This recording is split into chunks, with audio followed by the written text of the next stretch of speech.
Howdy, howdy. So I ran 45 ways. I was gonna do 50, but that bug happened. So I started crashing on the 41st one. Decided I would just keep it at 40. Tracked all the loot here. So it looks like it's profitable, or at least sustainable with these two numbers. I'm gonna give you some context in a second. First, I want to just share some general tips for running five ways if you want to do them. So first off, recommend doing the Headhunter Inspired Learning self-curse temp chains thing. I did that with Lightning Arrow with a Rigwald's, worked really well. Definitely have a resetter. Someone sitting in the middle resetting it for you. Also, the biggie that I learned, I think at like 30 runs in, was it doesn't track. So as the five-way progresses, you'll notice that you're getting less and less loot. So I thought that it tracked that progression with time or with loot that you've already gotten. On the bottom, there's little rows. So I thought after about one or two rows, it started decreasing. However, it's actually on tracked by how many resets you do. So it's really important to clear out the first one or two resets, first one or two waves of mobs. Maybe not bosses if you don't have buffs right away, but at least the trash mobs. One, to get your buffs up faster, and two, to make sure you're maximizing loot, because after those first few resets, it's a lot more scarce. You'll notice after about a minute or two, the only things dropping any loot would be bosses. And then XP, I didn't track my XP a ton. I noticed I got from 89 to level 98 from 40 of them, if that gives you any context. And then for gems, 10 runs gets you from level 1 to level 19 and a half on, I was using Ray Spectre, but I'm not sure what it is with Empowers. And then after about one or two more runs, I'd get it to level 20. So I'd say about 12 runs per 1 to 20 for gems. And that was my experience anyways. I'm not sure if Empowers or different gems level at different rates or whatever. So I'll give this some context really quick. The total cost was 370 per run. So at 40 runs, it's 14K. Total income was 13,480. So looking at this, you might think that it's super profitable or sustainable to do this. Grab a headhunter and go do it. However, this is like a best case scenario. This tracks a lot of stuff that I personally didn't wasn't selling. So first one, timeless jewels. This is pretty accurate as far as realistic, like what you'd actually take time to sell and trade with currency traders or whatever.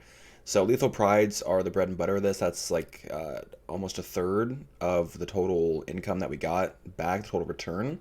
These ones are pretty good too. They sell at different rates depending on what name is attached to it on the explicit roll.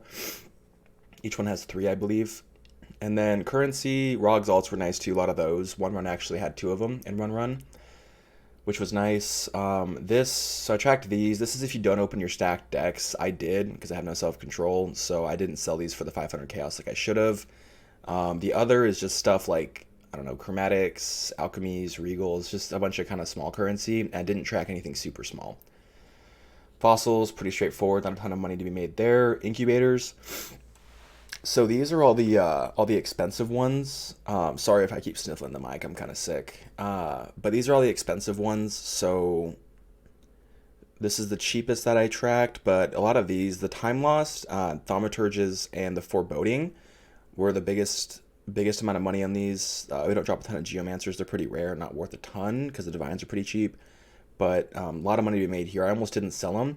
I also have a quad tab full of the other ones that aren't as valuable. I'm going to be running them the rest of the league just to kind of get rid of them because I have a quad tab and I think a regular stash tab full of them. So I didn't track these because I didn't think they'd sell at 1C a pop. Nobody's really trying to buy like an abyssal item or I don't know, some of the other stuff. So, and then this is the other, this is probably what's going to vary the most for you. So maybe take this with a grain of salt too. This is like I had some really big drops, like I-86 sorcerer shaped boots, and a few tabulas, a few beachheads, a six link doom fletch, which actually wasn't worth a ton. Ascentha's gentle touch, whatever they're called, gloves. Those are 3 or 4X. So I got some pretty lucky drops there, and then some kind of more consistent currency. This stuff's really important to be selling while you're doing it if you want to sustain though, just because you don't really make a ton back from the other stuff. So I wasn't using this to sustain, and without, except for the ancients and the exalts, I wasn't selling them right away. So, from my experience, what would actually happen is I'd run 10 and then I'd go sell them all the stuff, all the timeless jewels, all the other stuff that was be worth anything, like over 20, 30C usually. And then I'd be about three or so exalts short, three or four. I'd get all the fragments except for the Mariketh. I'd be about two or three short on the Mariketh. So I'd have to go hop to a different character and grind 3 or 4x real quick to keep the runs going. So hopefully this is helpful for you. If you have any questions about 5 ways, I ran a bunch of them. I have a little more info of stuff that I wish I would have known beforehand.